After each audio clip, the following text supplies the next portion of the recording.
How many people here like pasta? Pasta's a bigger problem. Why is pasta a bigger problem? It breaks down almost the same as sugar if it's white pasta, but if it's whole wheat, complex carbohydrates a little bit. We'll actually talk about that. That's true. The whole grain is going to slow things down. But what is the problem with pasta? Is it your Is it your side? No, it's the whole plate. You're making your meal out of that pasta, right? Do you have a side of pasta? Do you have meatballs and spaghetti? Or is it spaghetti? Meatballs.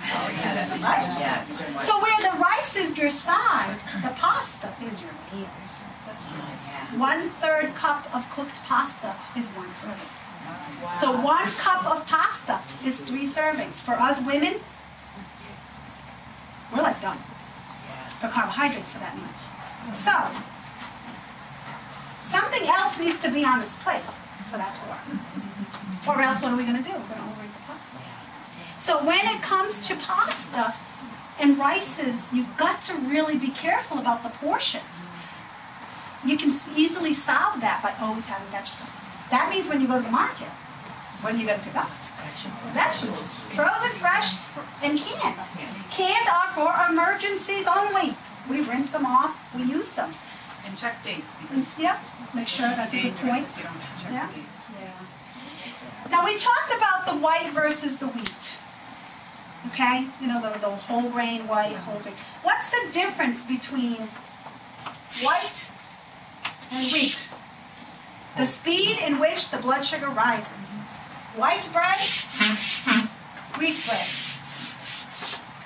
100% whole grain. That's why it is a superfood.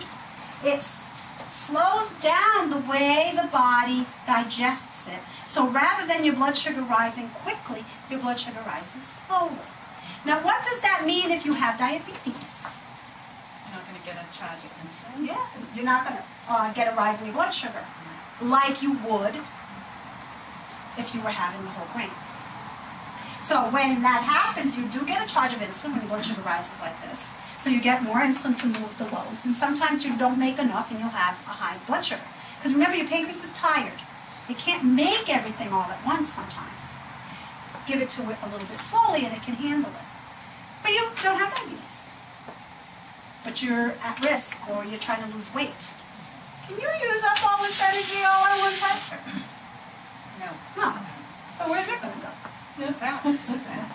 Yeah. So if you can't use it up, it's got to go somewhere. So it goes here.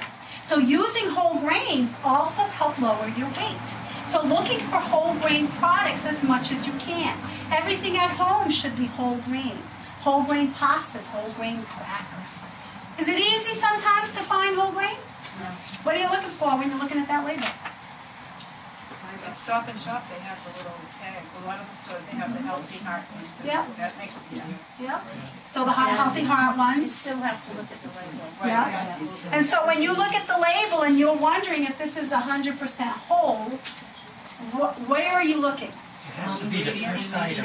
That's right. Under ingredients, it needs to be the first item. It needs to say whole something. Whole grain, whole oat, whole barley. It can say rye. Seeded rye is another good one.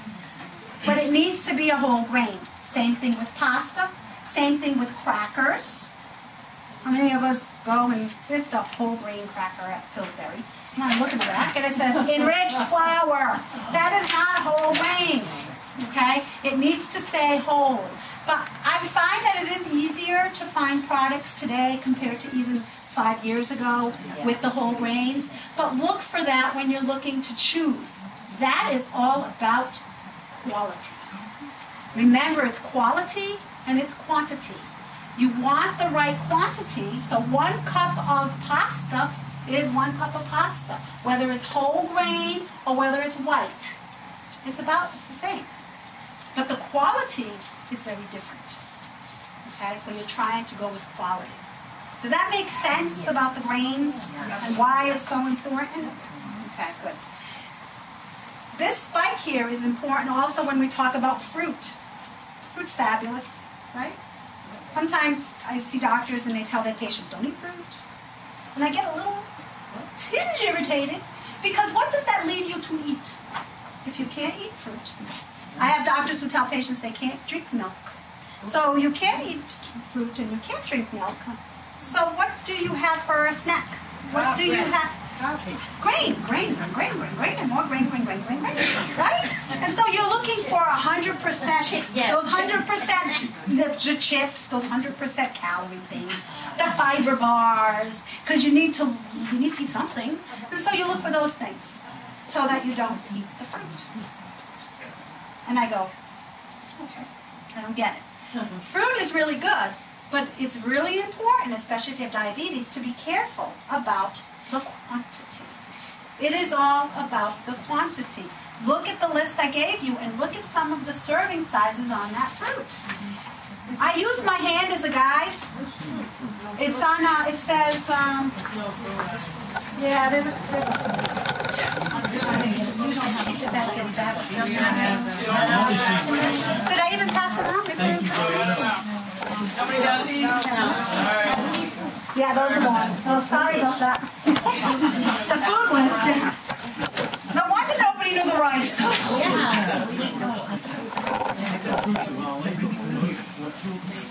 So the portions of fruit are really important. My rule with people with diabetes and people without is 1 serving at a time. 1 serving at a time. So if you're going to have breakfast and you're going to have a piece of fruit, you're done. If you're having juice, that's your fruit. Okay? There is no juice and half of a banana. There's 1. Then pick 1.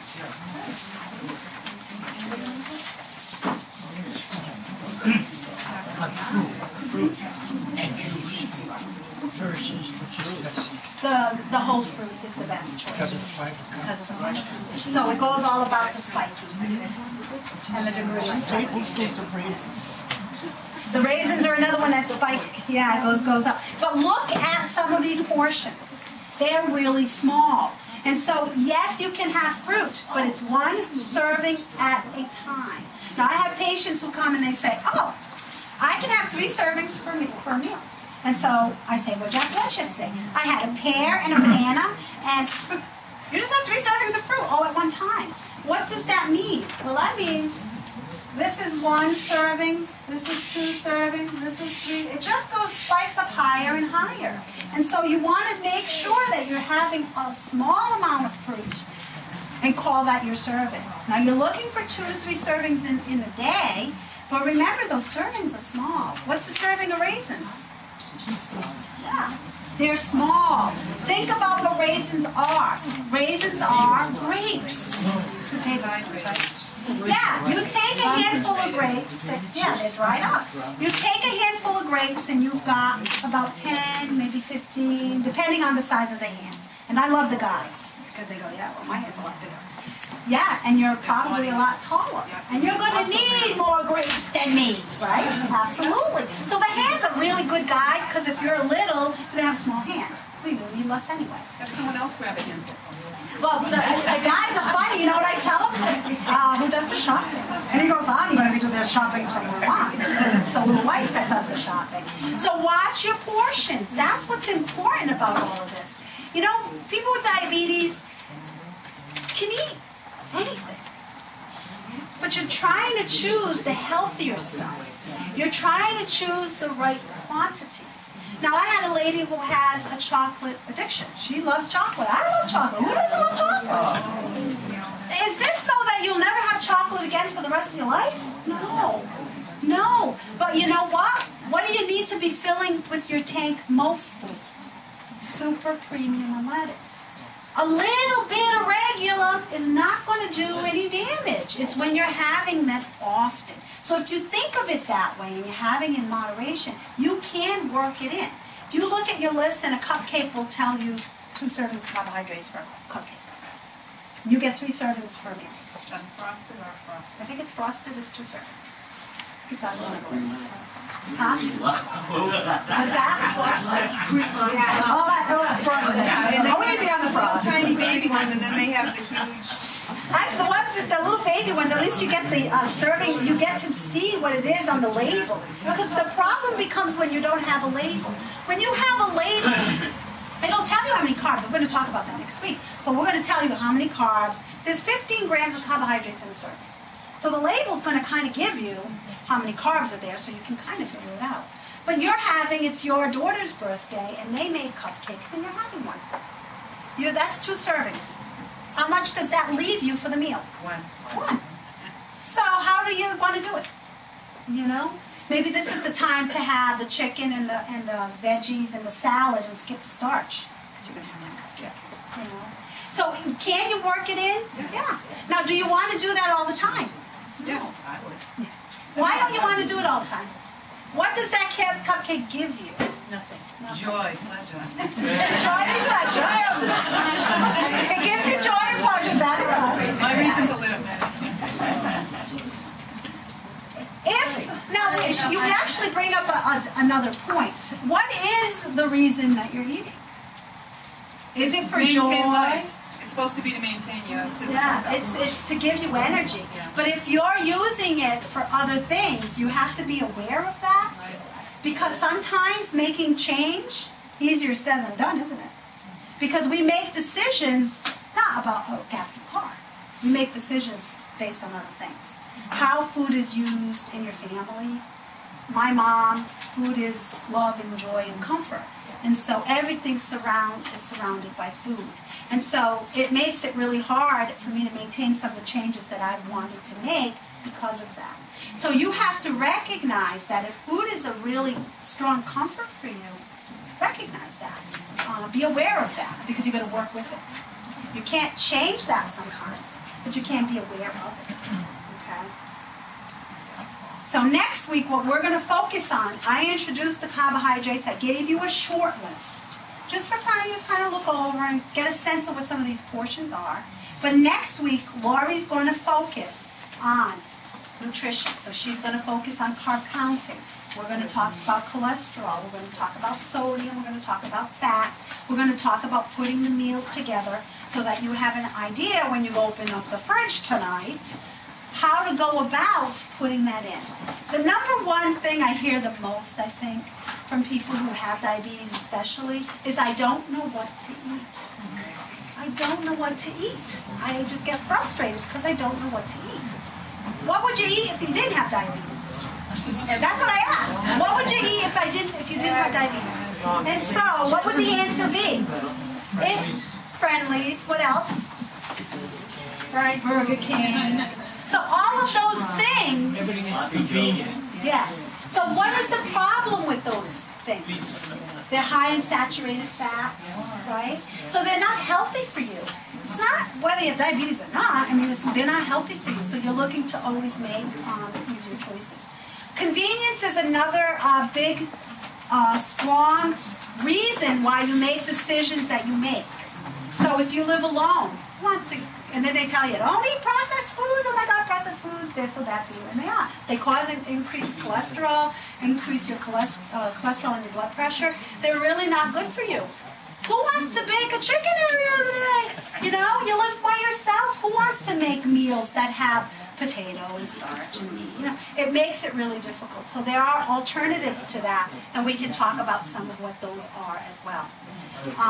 Simple food. Foods can be so very complicated and or they can be real simple. You can come home as long as you prepared ahead of time, throw something on the grill, potatoes in the microwave, the vegetables in your steamer, and you have a meal in 10 minutes. So it doesn't have to be complicated, but you've got to plan ahead. You've got to know what goes into those cabinets so that when you open up the cabinets and you're going to make a choice and you're going to choose the starch, you can open it up and say, I got corn, I got some peas, I got some sweet potatoes in here and some rice. What do I feel like having today? All of those options are perfectly fine. So you pick one. Do you want broccoli, carrots, or do you want asparagus today? Do you want chicken? Do you want meat? Do you pork? What do you want today? Steamed, or you can season those vegetables, with different things. So it doesn't have to be bland. It doesn't have to be boring. But all it needs is the right ingredients so that you'll have it